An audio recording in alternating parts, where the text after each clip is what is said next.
दोस्तों हमारे देश में कुल मिला के डेमोक्रेसी के 4 पिलर से, जिसमें कि चौथा पिलर है मीडिया। दोस्तों आज इसी मीडिया को सारे देशवासी गोदी मीडिया कह रहे हैं। ड्रग दो। और इन लोगों का ये भी आरोप है कि हमारे देश की मीडिया बिक गई है। दोस्तों मीडिया को कंट्रोल करने का सिलसिला आज से ही नहीं बल्कि ब्रिटिशर्स के समय से चलता आ रहा है। उसके बाद इंदिरा गांधी ने भी मीडिया और रेडियो को कंट्रोल करने की कोशिश की थी। भाइयों और बहनों, राष्ट्रपति जी ने आपातकाल की घोषणा की है। इससे आतंकित होने का कोई कारण नहीं है। दोस्तों हमारे देश की मीडिया क्यों इन पॉलिटिशियंस और बिजनेसमैन के हाथों बिक गई है, समझेंगे आज की इस वीडियो में। अंजना कश्यप जो कि अपने आप को एक अनबायस्ड रिपोर्टर कहती आ रही है, लेकिन उनकी हकीकत पूरा देश जानता है। तो होता यह है कि हाल ही में हुए सीबीएसई स्कैम और नीट पेपर लीक पर देश भर के स्टूडेंट्स और सोशल मीडिया पर कोचिंग क्लासेस चलाने वाले टीचर्स भी इन एग्जाम्स के कंडक्ट पर और सरकार के खिलाफ आंदोलन करते हुए नजर आए। और उसके बाद अंजना जी का ये बयान सामने आता है। कुछ जानना ना कौड़ी, कभी ब्लैक बोर्ड लेकर कुछ एक्सप्लेनर बनाते हैं, खाली व्यूज बटोरते हैं, उटपटांग ग्रैब्स लिखते हैं और उसके बाद से अपने आप को इतना महारथी समझने लगते हैं कि कुछ लोग उनको फॉलो करने लगते हैं। दोस्तों इस बयान में वो इन टीचर्स को 2 कौड़ी का कह रही है और इसके बाद से ही देश भर के स्टूडेंट्स और टीचर्स अंजना कश्यप और उनकी मीडिया रिपोर्टिंग पर सवाल उठा रहे हैं कि कैसे अंजना कश्यप गोदी मीडिया का अहम हिस्सा है और अंजना कश्यप सरकार के खिलाफ बोलने से डरती है और उनके तलवे चाटती है। ये इन टीचर्स का मानना है कि टीचर सबको कुछ आता जाता नहीं है। अच्छा तो तुम ही पढ़ाओ, हम लोग पढ़ने आ रहे हैं। पढ़ाओ कि 2000 के नोट में चिप लगा हुआ है। पढ़ाओ कि कैसे तलवे चाटे जाते हैं, हम लोग भी आके सीखेंगे। दोस्तों हमारे देश में इन गोदी मीडिया से जुड़े हुए कई सारे रिपोर्टर्स के ऐसे स्टेटमेंट सामने आए हैं जिसे आप अगर अभी सुनोगे तो पूछोगे कि ये हमारा ही देश है क्या। ऐसे निचले दर्जे के और बेबुनियादी स्टेटमेंट्स इन रिपोर्टर्स द्वारा सुनते आ रहे हैं। दोस्तों इस वीडियो में ये रिपोर्टर कहती है कि केवल 7 ही रुपए तो पेट्रोल का भाव बढ़ा है। वैसे अगर ऊपर से देखा जाए तो 7 रुपए के इजाफे से कोई बहुत बड़ा फर्क नहीं पड़ता। दोस्तों अब हम देखेंगे कि गोदी मीडिया का एजेंडा क्या है और कैसे उनकी फेक रिपोर्टिंग से वो जनता को बेवकूफ बनाते हैं। और ये गोदी मीडिया का कंसेप्ट 2014 के बाद से ही नहीं बल्कि ब्रिटिशर्स के समय से चलता आ रहा है। ये भी हम आगे समझेंगे। दोस्तों मार्च 2023 में जब पूरा मणिपुर जल रहा था, उस वक्त ये गोदी मीडिया क्या कवर कर रही थी। जिस वक्त मणिपुर जल रहा था और मणिपुर के दंगों के कारण उस वक्त 250 से ज्यादा लोग मारे गए थे, 60,000 से ज्यादा लोगों को डिस्प्लेस करना पड़ा था। मणिपुर के हजारों लोग इसी दंगों के कारण अपने गांव छोड़ रहे थे। और उस वक्त बता है ये गोदी मीडिया वाले क्या नैरेटिव चला रहे थे। दोस्तों इसी मणिपुर राइट के वक्त पीएम मोदी इटली घूमने गए थे और उस वक्त पर यह गोदी मीडिया पीएम मोदी और मेलोनी पर ही फोकस कर रहे थे कि कैसे इंडिया और इटली में अच्छे संबंध है। ये फेक नैरेटिव उस वक्त चला रहे थे। और दूसरी तरफ हमारे देश का एक राज्य जो कि जल रहा था और उस समय पर पीएम मोदी ने इन दंगों पर एक ट्वीट करना भी जरूरी नहीं समझा। दोस्तों इसके बाद नवंबर 2020 मोदी सरकार के नए बिल्स के खिलाफ पंजाब के फार्मर्स प्रोटेस्ट करने पर उतर आए थे। उस वक्त गोदी मीडिया तो इन फार्मर के प्रोटेस्ट को कवर तो कर रही थी, लेकिन फेक नैरेटिव फैलाने का काम भी कर रही थी। जैसे कि इसी गोदी मीडिया ने इन फार्मर्स को खालिस्तानी कहा था। किसान आंदोलन के उस खालिस्तानी चरित्र की बात करेंगे जो डिकोड किया जा चुका है। और ये फार्मर प्रोटेस्ट फॉरेन फंडेड है, ये भी इसी गोदी मीडिया का दावा था। इसके बाद 15 जून 2020 जिस वक्त इंडिया और चाइना बॉर्डर पर इंडियन आर्मी और चाइनीज आर्मी में हाथापाई हो रही थी और उस वक्त भारत के 20 जवान शहीद हो गए थे, उसी वक्त हमारे देश की मीडिया सुशांत सिंह राजपूत के केस पर प्राइम टाइम कर रही थी। दोस्तों प्राइम टाइम यानी कि दिन भर का वो मुख्य हिस्सा जिस वक्त केवल जरूरी न्यूज ही कवर होती है और उस वक्त वो सब सुशांत सिंह राजपूत केस पर अपना अलग अलग प्रोपेगेंडा और फेक नैरेटिव फैला रहे थे। दोस्तों सुशांत सिंह राजपूत केस के दौरान ही पूरे देश को यह पता चल गया था कि हमारे देश की मीडिया और गोदी रिपोर्टर्स कितने बुद्धिजीवी है और केवल एक ही प्रोपेगेंडा फैला रहे हैं जिससे कि सरकार की मदद हो सके और देश की जनता से सच्चाई छुपाई जा सके। यही गोदी मीडिया का मेन एजेंडा है। दोस्तों, ये गोदी रिपोर्टर्स बार बार एक ही प्रोपेगेंडा और फेक न्यूज फैला के देश की जनता को बेवकूफ बनाते हैं और इसके बदले में सरकार से फंडिंग लेते हैं। दोस्तों, गोदी मीडिया की तरह ही गोदी मीडिया के थंबनेल भी बेबुनियादी और फालतू है। रिपब्लिक भारत के इस रिपोर्टिंग का थंबनेल है, मोदी ने कर ली बड़ी डील, चीन और पाक में हड़कंप। इसके बाद एक और है, चीन ने पाकिस्तान के साथ तोड़े रिश्ते, अब भीख मांगेगा पाकिस्तान।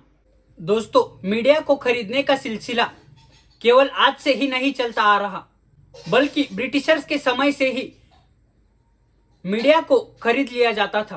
ब्रिटिशर्स को यह समझ गया था कि अगर देश की जनता में एक नैरेटिव या प्रोपेगेंडा फैलाना है तो मीडिया को अपने हाथ में रखना होगा, और इसी के कारण कई सारे न्यूज़पेपर्स और रेडियो चैनल्स ब्रिटिशर्स कंट्रोल करते थे, और कैसे ब्रिटिशर्स ने वर्ल्ड वॉर 2 में अपना वर्चस्व बनाए रखा, ये प्रोपेगेंडा हमारे देश की जनता में फैलाते थे, जिससे कि देश की जनता को ये पता चले कि ब्रिटिशर्स कितने महान है और पूरी दुनिया में ब्रिटिशर्स का कब्जा है।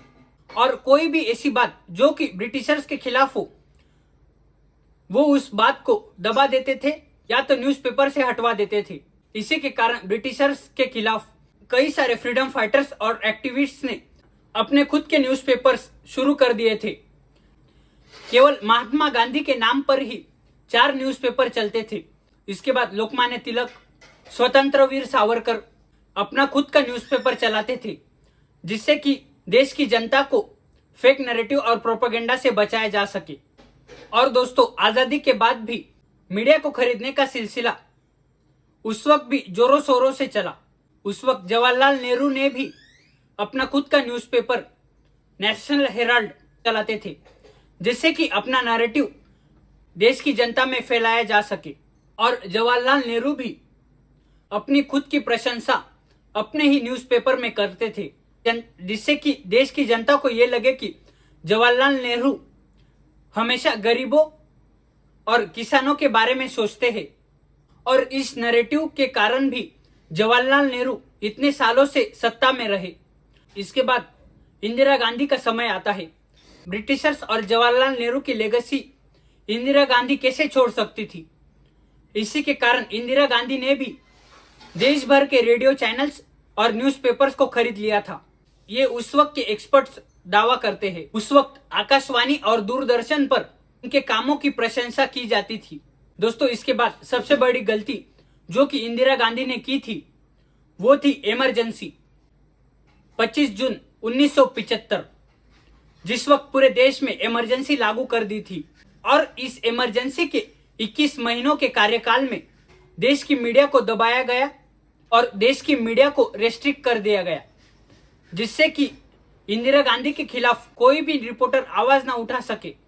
दोस्तों, इमरजेंसी लगते ही पहले 2 दिन न्यूज़पेपर्स को बंद किया गया था, जिससे कि देश में क्या हो रहा है ये देश की जनता को पता ना चले। इमरजेंसी के पूरे 21 महीनों में न्यूज़पेपर को रेस्ट्रिक्ट कर दिया गया था। जो इंदिरा गांधी चाहती थी वही न्यूज़पेपर्स में छपता था। उस वक्त न्यूज़पेपर्स में कई ऐसे ब्लैंक आर्टिकल्स जो कि इंदिरा गांधी ने हटवा दिए थे, वैसे न्यूज़पेपर्स भी छपते थे। दोस्तों, इसके बाद साल आता है 1984, जिस वक्त इंदिरा गांधी को उनके ही सिख बॉडीगार्ड ने गोली मारकर हत्या कर दी थी। उसी समय पर हजारों सिख मारे गए और उसी समय पर सिखों का जेनोसाइड किया गया। जिस वक्त पंजाब जल रहा था, हजारों सिखों को मारा गया था, उस वक्त दूरदर्शन जो कि देश का प्रमुख न्यूज चैनल था, उस वक्त इस मास जेनोसाइड को इग्नोर करके इंदिरा गांधी के लास्ट मोमेंट्स को कई दिनों तक दूरदर्शन पर टेलीकास्ट किया गया था, जिससे कि सिखों का जेनोसाइड इग्नोर हो सके। देश भर की जनता को इंदिरा गांधी की गुड मेमोरीज सेल करी जा रही थी और दूसरी तरफ पंजाब में सिखों का जेनोसाइड चल रहा था, क्योंकि किसी भी न्यूज़पेपर ना तो किसी न्यूज चैनल ने ध्यान दिया। उस वक्त राजीव गांधी एक स्टेटमेंट करते हैं जिसमें कि राजीव गांधी कहते हैं कि बड़ा पेड़ गिरता है तो धरती थोड़ी हिलती है, जो कि सिखों के जेनोसाइड को लेकर था, और वो इस मास जेनोसाइड को एक आम और साधारण घटना के मानकर चल रहे थे। दोस्तों, ये जो वाक्य राजीव गांधी द्वारा किया गया था, ये 1984 के बाद सीधा 2015 में देश की जनता को सुनने को मिलता है, यानी कि लगभग 30 सालों बाद, यानी कि हमारे देश में 30 सालों तक राजीव गांधी का ये स्टेटमेंट छुपा कर रखा गया था हमारे देश की जनता से। तो और इस मास जेनोसाइड में जो लोग शामिल थे और जिन पर सीवियर केसेस रजिस्टर थे, जिनमें HK भगत, जगदीश और सज्जन कुमार थे, यही क्रिमिनल्स राजीव गांधी के कैबिनेट में मिनिस्टर बन के घूम रहे थे। दोस्तों, राजीव गांधी के समय पर भी राजीव गांधी को एक लार्जर देन लाइफ इमेज इसे दूरदर्शन चैनल में दिखाते थे, जिससे कि राजीव गांधी कैसे गरीबों और किसानों का भला चाहते हैं और कैसे साधारण जनता में घूमते हैं, ये प्रोपेगेंडा फैलाया जाता था उस वक्त के न्यूज चैनल्स और न्यूज़पेपर्स राजीव गांधी की प्रशंसा करते नहीं थकते थे। दोस्तों, हमारे देश का इतिहास रहा है, जब जो सरकार आई है उसने मीडिया और रिपोर्टर्स को कंट्रोल में रखा है और समय समय पर हमारे देश की जनता को फेक प्रोपेगेंडा और फेक नैरेटिव फैला के अपनी आइडियोलॉजी में कन्वर्ट करने का काम हर सरकार ने किया है। दोस्तों, इसी के कारण आज गोदी मीडिया का ये स्टेटमेंट काफी भयानक पड़ाव पर आ गया है और हमारे देश की मीडिया सालों पहले से इन पॉलिटिशियंस और बिजनेसमैन के हाथों बिक गई है। ये अब हमें एक्सेप्ट करना होगा और हमारे देश के महत्वपूर्ण मुद्दे, जो कि UPSC scam, CBSE paper leak, NEET paper leak, petrol inflation, रुपये का लगातार गिरना, इन सारे अहम मुद्दों को अपने आप से ही रिसर्च करके अपनी खुद की आइडियोलॉजी और अपना खुद का नैरेटिव सेट करना होगा।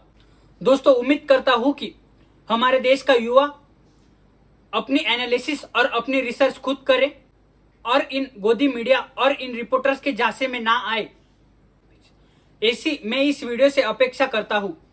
तब तक के लिए जय हिंद।